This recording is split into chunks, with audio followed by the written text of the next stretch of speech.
Hello everyone, good morning and welcome again to Science 1113. So we have a brand new topic for this week. So it's very exciting. So if you have your course book, your pen and notes with you, let's get started. But if you don't have them, kindly click the pause button and get them because we have a very exciting topic for today. You don't want to miss some of the key points in here. Alright, so let's take a look at our topic for today. Our topic for today will be all about Unit 1 Plants Lesson 1.1 Photosynthesis. So this activity and this lesson is found on Coursebook pages 6 to 7. And we're going to learn here the chemical equation for photosynthesis, and we're going to explain why photosynthesis should happen in one of the important organelle or machinery in the cell, and we call that the chloroplast. So let's get started. Before we take a look with the concepts of photosynthesis, what are the ideas that you remember when you hear the word photosynthesis? So I'm gonna give you 1 minute to write 5 words that is related to the word photosynthesis. Any kind of words. Your time starts now.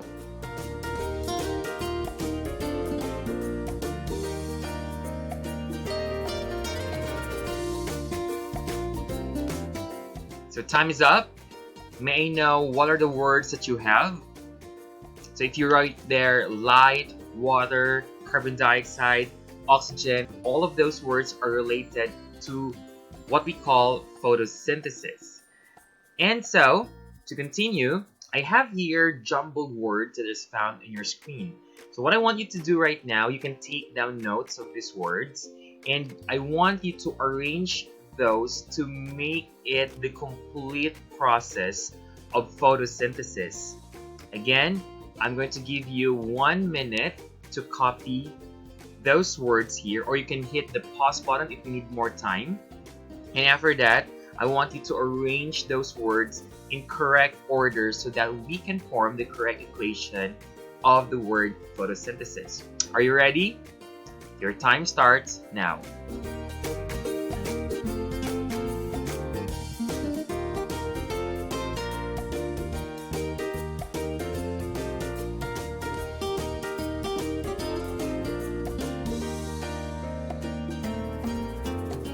Your 1 minute is over, so may I see your work? Let's check if you did it correctly. So I have here the equation of the photosynthesis. So we have here 6 CO2, 6 H2O with the aid of sunlight that will yield or that will give off C6H12O6 plus 6 O2. So you might be wondering what are the numbers, the big numbers that are found here. We're going to take a look with it later. So let's try to guess what are these symbols that you can see here. These are actually compounds, which are a combination of elements or atoms that makes up the compound. So this CO2 stands for, okay, great. We have there the carbon dioxide. How about the H2O? It's the water. How about the C6H12O6? It's the glucose, and of course, we have the oxygen. So the combination of carbon dioxide and water gives off what we call glucose. So we have there the equation. So write the equation above, this time in a complete sentence. So what we have, we interpreted the equation and we put it in the correct order, but this time I want you to put it in a correct sentence. Can you do that? I'm gonna give you a minute again for that. Your time starts now.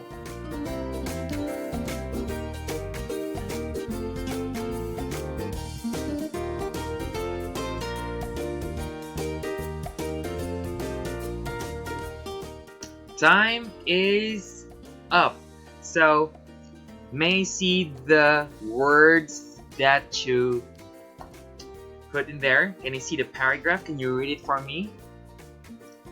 That is awesome. So let's take a look whether you got it also similar to what we have here. So what is photosynthesis when we put it in words? Photosynthesis is the process by which plants turn water, sunlight, and carbon dioxide, you need to have these three important key points as the raw material of photosynthesis, and it turn it into oxygen and food. And this food, as what the equation is telling us, it's called your glucose. So this is just a definition of what photosynthesis is based on the chemical equation that we have here. So did you get it all correctly? Did you list all the three raw materials? And did you have the two byproducts? That is great. So let's take a look here now. I have here the drawing of the photosynthesis, and let's take a look whether you know the labels of this. Number 1 stands for, great job, it's the sunlight. Carbon dioxide for number 2. Number 3 is the chlorophyll. Number 5 is the water. Number 4 is water. Number 5, the one which absorbs the water from the soil, it's the root hair, exactly. And we have the formation of the glucose here, where it's at the leaves of the plant, and this happens in the chloroplast of the plants, and therefore oxygen is released. So the chemical equation again of your photosynthesis is C6CO2 plus 6H2O, which will give you C6H12O6 and 602. Look at the green numbers there in front of you. What do those mean? Very good. It means that you have 6 molecules of carbon dioxide plus 6 molecules of water, and that will give you how many glucose? Since you cannot see any number here at the coefficient of the glucose, that means there's only one glucose which is formed for every 6 molecules of carbon dioxide and 6 molecules of water. But the oxygen which is produced would be how many molecules? Exactly, we have also 6 molecules of oxygen. So what does the number on each of the elements represent? So the letter C there is 6. How about the O? It's 12. That means you have 2 oxygen already for the carbon dioxide times 6 molecules of carbon dioxide. It means that you would be needing 12 molecules of oxygen or atoms of oxygen. For hydrogen, we have 12. How did we get 12? We just simply multiply 2 here times 6 because you have 6 water, and each of the water has 2 hydrogen, therefore you will needing 12 hydrogen. And for the oxygen, we have 6. So all in all, in our equation here, we call this 2 as the reactants, because these 2 react on the leaves of the plant, these 2 compounds. So we call this 2 as the reactants. So how many oxygen do we have? So that's 12 plus 6, and that's the number of the oxygen that we need to start the chemical equation or to start the chemical reaction for photosynthesis. And of course, we yield also a certain number of atoms. How many carbon? It's also 6. How about hydrogen? It's 12. And oxygen, 6. And oxygen, 12. So notice on the chemical equation, did we add any atoms or chemicals on our product? Certainly not. So look at the elements that is found here. It's carbon, oxygen, and hydrogen. In the product, it's also carbon, hydrogen, and oxygen. So notice also the number of the carbon, the number of hydrogen, and the number of hydrogen and oxygen which is found in the reactants and in the products. Are they the same, or is it the reactant which has more oxygen, or is it the product contains more oxygen? What do you think? You are correct. The numbers of the atoms here on the reactants and here on the products are just the same. We call this now as the law of conservation of mass. It states that on any chemical equation or in any chemical reaction, the amount of atoms on the reactants will be equal to the amount of atoms in the products in any chemical equation. So we call that now as the law of conservation of mass. Therefore, we conserve the mass. That means we put the mass the mass of the reactants is equal to the mass of the products, and therefore the numbers of atoms would be the same in the products and in the reactants. No, nothing is added, nothing is destroyed. So we call it again as the law of conservation of mass. So let's take a look with the chloroplast and chlorophyll this time, and I want you to listen carefully at this video. This is a micrograph of what's happening inside the leaf, and I want you to take a very close look at one important organelle or machinery inside the plant cell. We call it the chloroplast, and how is it related to the chlorophyll. So let's watch this.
What you can see now is the chloroplast, and this one now is even magnified. So we have there the chloroplast, and if you notice on the chloroplast, you can see there this molecules here. This is what we call the ATPase. It's a kind of enzyme that transforms the light energy into a form of energy. And this one now is the energy unit of plants and even animals. So if the animals will be eating the plants, they will be taking these energy with them, and that's the reason why you get energy from plants.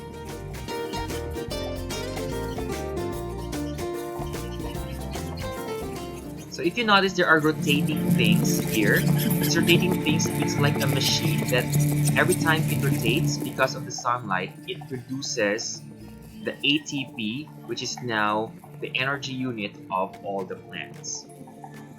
So here are some questions for you. So let's review on the plant cell diagram. So the number 1 here points to, of course, it's a nucleus. The number 2 here, it's the green bodies that you can see here, and that's the chloroplast. And this one here outside is the cell membrane, but the one which is found at the very outside of the plant cell, which is not found in the animal cell, we call this the cell wall. And this red organelle here is called the mitochondria, and the very big organelle which is found inside, which stores water, is called your vacuole and your cytoplasm. So we're going to focus here on the chloroplast. So what is the difference, by the way, between the chlorophyll and chloroplast? I'll give you a minute to try to search on that and check how or what are the difference between chlorophyll and chloroplast. Your time starts now. Time is up. So chlorophyll, as what I have shown it to you, the chlorophyll are just the green pigments which is found here inside the chloroplast. But the chloroplast is the organelle that produces the chlorophyll. So both of them are found in the plant cell, and both of them are beneficial, or are the mechanism, are the organelles or the parts of the plants which are responsible during photosynthesis. So where does photosynthesis take place? Explain your reason for your answer. Your time starts now. Time stops. So, may I hear what did you write there on your paper? Where does photosynthesis takes place? Exactly. Photosynthesis will only take place in the leaves of the plant. For what reason? Because there is a chloroplast and a chlorophyll. Without the chloroplast and chlorophyll, there will be no photosynthesis. Why?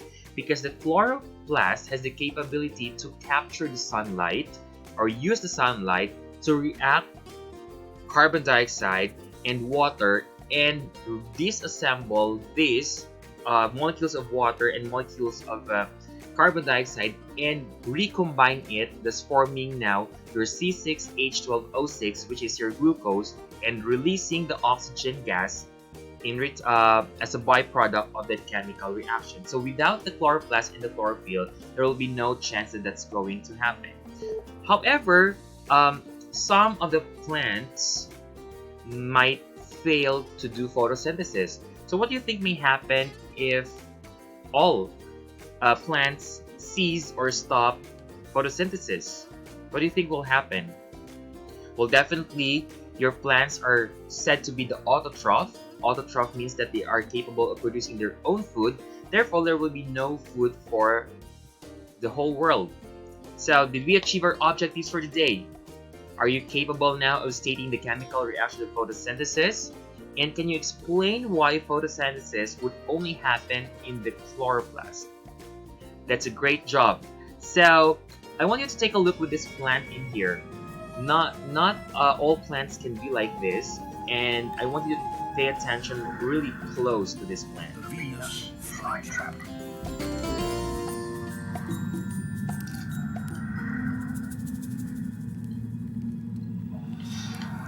Like the sun, it makes itself very attractive, oozing nectar across the brim of each leaf.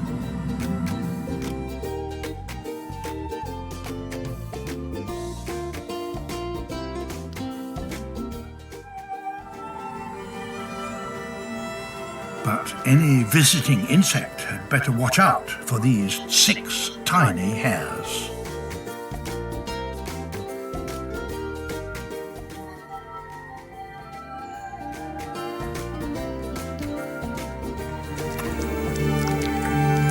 This fly has to tread carefully.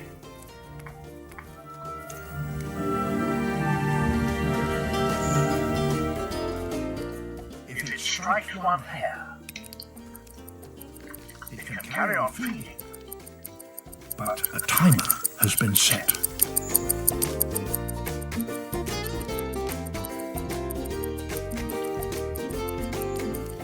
A second strike in less than 20 seconds, and the fly is doomed.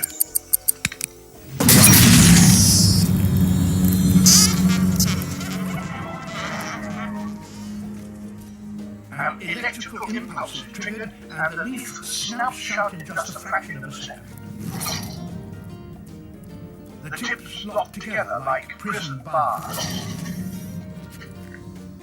Okay, so here's a question. Why do these plants eat insects if they can make their own food?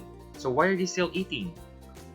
The answer for this is that because they do not have enough nutrients. So these nutrients that they need from the soil, instead of getting it from the soil, because they grow in places which do not have enough nitrogen, and they get it from the protein which is found at the body of the insects. Great.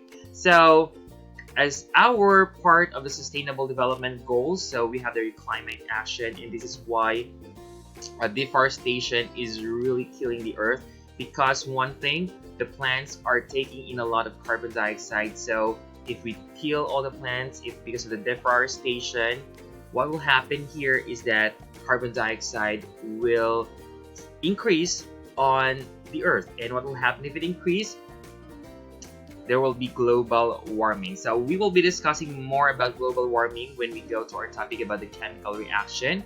So we have here the assessment, and this one will be found on the quiz right after this page in your ADL. So I just want you to take note of these questions for you to study, And once you're ready, you can take the short quiz and short discussion after on the section after this lesson. Alright, so if you have question, just send me a message or comment on the chat box session. Chat box, just right below, and I'm gonna get back to you as soon as possible. So that will be all. Goodbye, everyone.